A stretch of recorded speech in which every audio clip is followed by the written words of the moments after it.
DSWD Secretary Dinky Soliman humanga sa mabilis na pagbangon ng libu-libong pamilya na hinagupit ng bagyong Pablo nang namahagi ito ng mahigit 2,000 certificate of occupancy sa Davao Oriental. Narito ang report ng aming kasama si Pengalinyo ng Radyo ng Bayan Davao.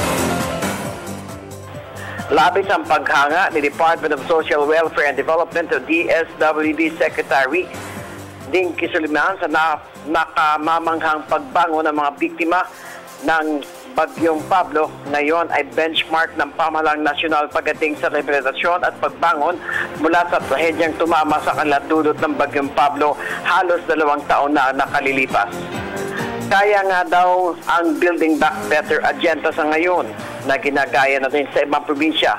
Hinangaan ng kalihim ang liderato ng kanyang tukayo na si Davao Oriental Governor Corazon Malañaon dahil sa napakaraming nagawa nito para maging gumanda na ang buhay ng mga naninirahan sa bayan ng Baganga, Katiil at Boston kung saan dahan-dahan na nakabawi mga biktima ng Bagyong Pablo.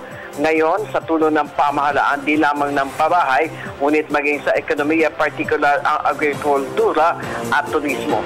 Malaki naman ang pasasalamat ni Malañaon sa malaking suporta ng DSWD sa kanyang probinsya dahil para sa kanya, walang ibang ahensya na dapat lang pasalamatan kundi ang DSWD at Pangulong Benigno Simeon Aquino III.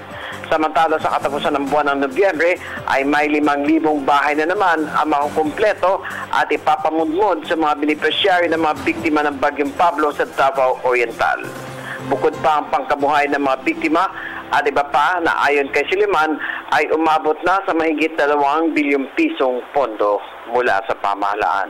Para sa Telebisyon ng Bayan, Pengalinyo, Radyo ng Bayan.